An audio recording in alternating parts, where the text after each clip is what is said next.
pick. You can't pick that. Happy birthday, Tortured Poets. 1 year of TTPD. It was only 1 year ago that double album drop changed everything. To kick off the celebration, tell us what you remember from Tortured Poets release week. What do you remember from your first time listening to the album? It was such a crazy time. We can't wait to see your stories, and we will share some of them in our next episode. Welcome to Hits Different. Lee hee hee. Hoo hoo hoo hoo. I don't know. I think we should just go back to the normal thing. We ain't got time for this. I can't hit the. I'm too pitchy. You know, I've been singing lee hee hee for too long. I can't change it up now. You know, not on the drop with the drop of a hat. You know, I didn't even practice. Okay, didn't even rehearse. I'm Molly. That's right. Welcome to our bonus episode of It's Differently to celebrate the 1 year anniversary of Tortured Poets. For anyone who is a member of our Patreon or our YouTube memberships, you get to see bloopers like that pretty often. At this time, we decided to roll with it and let everyone gets to see that. It's a true bonus. Episode. It's a true bonus. As that was all happening, I had no idea it would be used. And if you want more of that, be a member, and there's a lot more where that came from.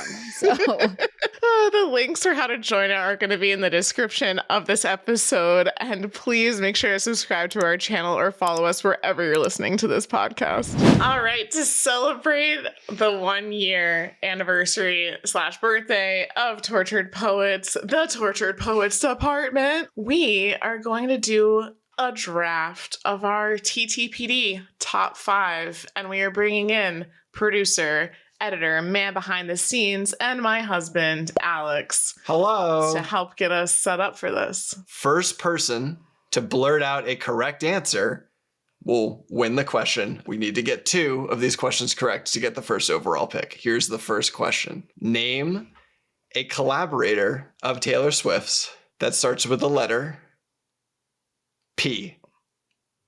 Post Malone. Phoebe Bridgers. I think that was Ryan. Let's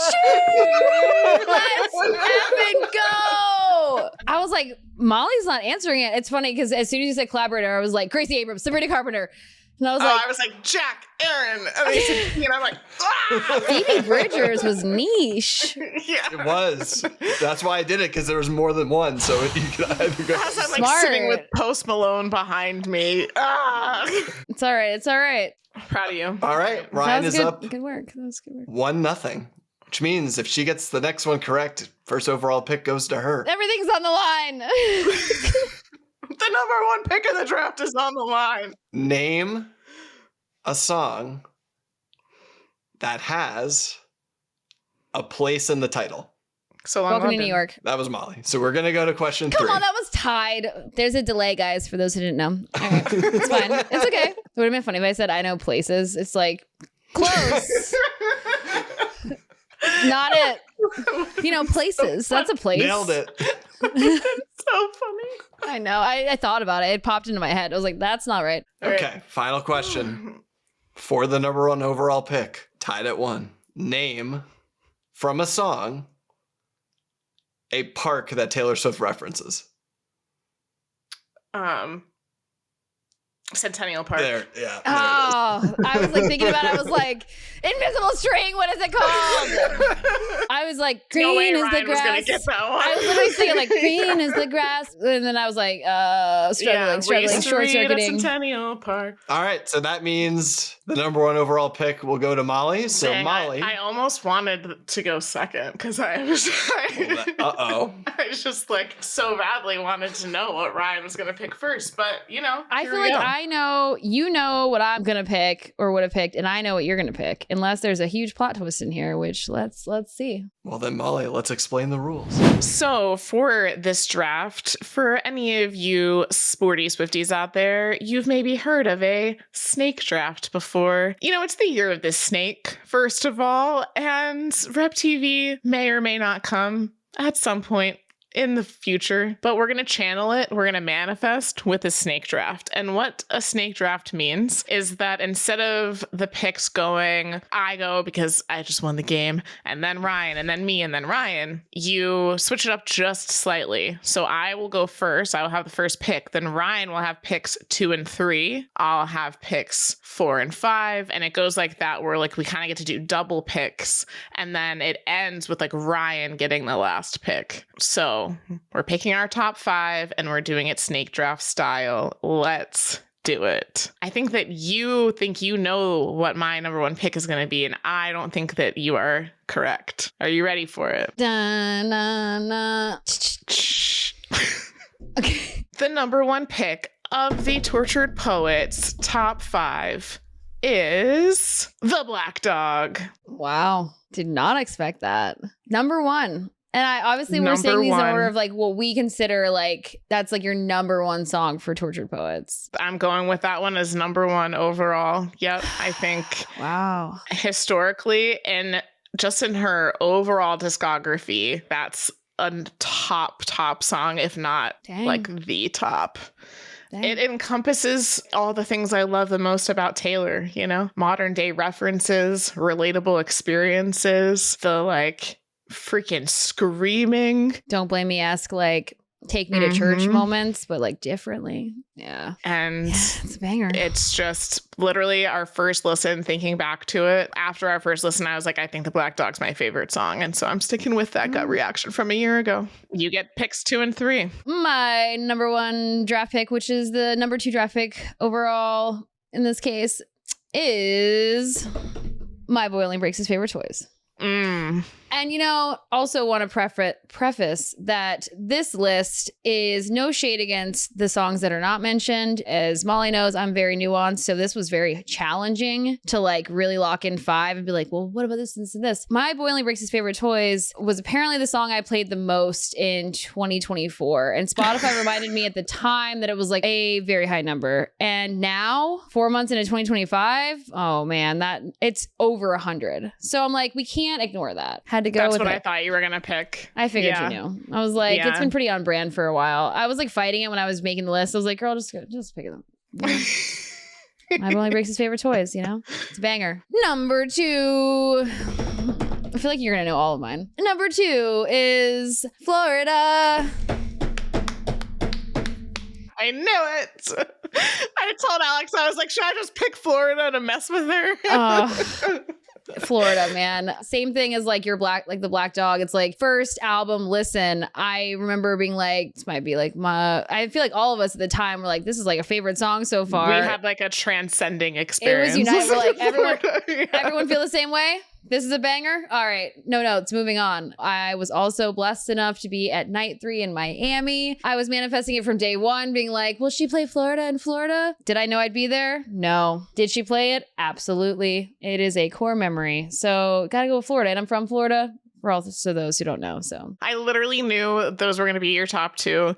And So they're predictable. great. They're fantastic. You're building a great team over there. My next pick is going to be Guilty as Sin. wow. You're really holding on to what I thought you were going to pick originally. I know. All right.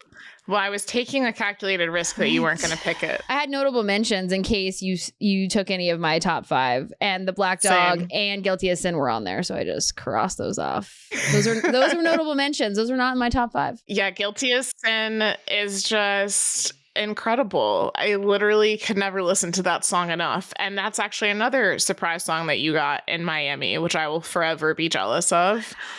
It's just top tier. I don't even need to explain it. Just go listen to it. Let the melody wash over you. It was It's hard not to put that in my amazing. top 5. I struggled, but I kept just being like, all the other songs washed away, and this was all you were left with, / which songs impacted me the most this last year. And that is what I'm left with. Like Guilty as a Sin, I felt like I was late to the game with that one, weirdly. Ugh. I always loved Man. it, but I feel like it was only like the last few months that I was like, appreciation for Guilty as Sin. If I only had the 10 seconds of her going, what if he's written Oh, yeah. mine? Like the On peak my part. upper thigh. If that's the only 10 seconds I got of that song, it would still be Oh my God. number 2 in the draft. Like that's how good that part is. And every time she sang it live, transcendent experience. So good. My next song, wow, I'm so torn about what I should do here because I could really mess up your picks. I think I'm gonna surprise you. No, I'm not. No, I'm not. Maybe. No, I'm not. But you should see your faces when I pick So Long London next. That was a notable mention as well. That wasn't in your top 5? No. Wow. I know. It hurt me as well. Like, 'cause So Long London is probably one of my top track 5s of hers next to like All Too Well. It is iconic. And I relate to it way more than I would like to admit. It's like it's too close to home. Yeah, that's why I picked it though. To reference the track 5s, I'm like, I feel like All Too Well just kind of should be excluded from the track 5 conversation because it's unfair. You're right. But if you're taking All Too Well off the table, So Long London, I think is her best track 5. Easily. And so I was like, it has to be in my top 5. Yeah. And there's just so much in the lyrics of that song that tie together so many different storylines from all of Taylor's music all into one thing. And it's such a relatable song for anyone who is ending a long-term relationship. Yeah. Top track 5, that is facts outside of All Too Well. Yeah, it hurt me to not include that. Wow, I really thought I'd like throw you for a loop by picking that one. It was in the notable mention. I know. It was hard. I hate this. Now I'm like, do I regret this? Should this have been my number? I mean, you took half the notable mentions, so maybe. All right. Number 3, Fresh Out the Slammer. Oh. I know. Plot twist, more late to the game with that one as well. It's not a coincidence, or it is a coincidence that it's trending right now amongst the Swifties. It's just so freaking good. I mean, you are fresh out the slammer right now. I know. Again, Tortured Poets is all about like my life. And so it's like, which ones have really been like there with me these last 12 months? So that was one of them. Was that in your top 5? It wasn't. No. It wasn't. I don't think so. That was in my reserves. I know the next song is going to throw you off, maybe, and it's not going to be in your top 5. You still have, we really are. I had something in my head for what I thought you were going to pick next, and it was not Fresh Out the Slammer, so I'm on the edge of my seat. Number 4, The Bolter. Dang. Mm-hmm. I know. I like forgot about it. And then I was like, girl, like literally we've talked about it before. And I'm like, that song also has been like my soundtrack these last X amount of months. And like the one lyrics that would just keep randomly popping in my head. I'm like, we got to give credit where credit's due. And back before we saw Taylor in Edinburgh, I remember both of us were like, here's the songs that she has left to play. And like The Bolter was like top of the list of like, please play The Bolter. And then when she did, it was like, come on. So good. So good. So I had to give The Bolter some love. I couldn't leave it off. It couldn't be a notable mention. You know, I feel like it's really underrated in my biased opinion. Yeah, I had it as on my list as well, but I couldn't put it above what I was hoping we would potentially get as a surprise song because there were only a couple left on Tortured Poets, like you were just referencing. The Bolter was one of them. And now here comes the pick everyone knew was coming. I'm going to Get You Back. And number 4, that is a surprise. I thought that was going to be your number 1. Only because I didn't think it was going to be in your top 5. So I felt like it was safe to let it fall. Only if I wanted to be a brat, but I was like, I'm not going to just like pick it out of spite. That's how I felt about My Boy Only Breaks His Favorite Toys in Florida. I was like, I could be really mean and take one of them. Okay, that's like, we're going to spread ourselves, like, you know, whatever. And it's like you said with Guilty as Sin, it's like, if I could just have the part where it's like, even if it's handcuffed, I'm leaving here with you. Ugh, bygones will be bygones. Eras faded into gray. Ugh. That bridge is perfection. It's so good. Perfection. It's literally the perfect Taylor Jack bop. The fact that it comes right after the Black Dog is perfect track placement on the album. Yeah. I think if I had to pick like my favorite 2 in a row on the album, it would be The Black Dog and I'm Gonna Get You Back. If we're talking sequencing of songs back to back, it's just like that punch of like screaming, I'm gonna get you back. You're like, whoa.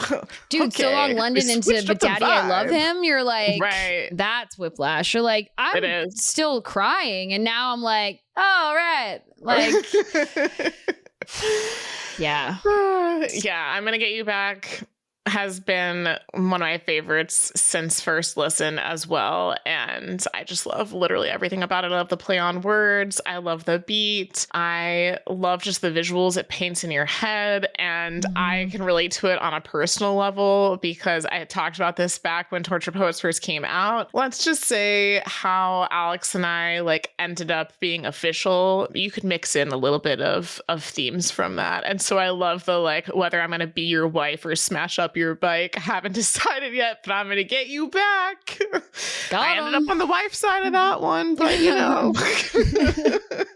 So, all right, now I have to pick my last one, and then you get your last one. I was thinking certain songs were going to be off the table for me by this point. So just a quick recap. My song list right now is The Black Dog, Guilty as Sin, So Long London, and I'm Gonna Get You Back. Mine is My Boy Only Breaks His Favorite Toys, Florida, Fresh Out the Slammer, The Bolter. Solid. Together, we make a very good playlist. I know.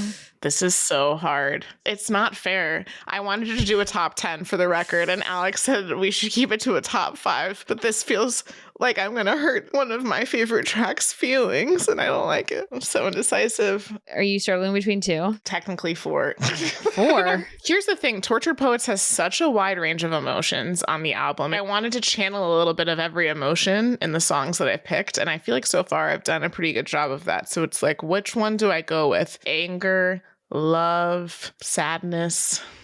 If you could only have one more Tortured Poet song for the rest of your life, what would it be? Okay, I guess I have to go with Who's Afraid of Little Old Me. What? That was my pick. You can't pick that. That is not between the two that I thought you were going to pick. It was so hard to choose. I thought it wasn't going to be available for me by this point. Wow. I did not think you were sure. I thought that was going to be your number 3, and then you picked Fresh Out the Slammer. Bruh. I'm like, is this still there for me? I have to take it. Bruh. I thought you were over here struggling between Down Bad and like So High School or The Alchemy. And I'm like, go on, Molly, pick one of them. Just do it already. Literally, my other ones were either going to be Down Bad, The Smallest Man Who Ever Lived, or So High School. Okay. Mm-hmm. Wow. Yeah. All right. Well, dang. Yeah. At the gut, after you said like only one you can listen to for the rest of your life, I was like, all right, this is between Down Bad and Who's Afraid of Little Old Me. Yeah, I'm like, Who's Afraid of Little Old Me? Again, like next to Florida, of like that song has been top tier since day one. And I listen to it less now because I'm starting to listen to other ones. But like if I had to like, never go without, my 5th and final pick is all right. But Daddy, I Love Him.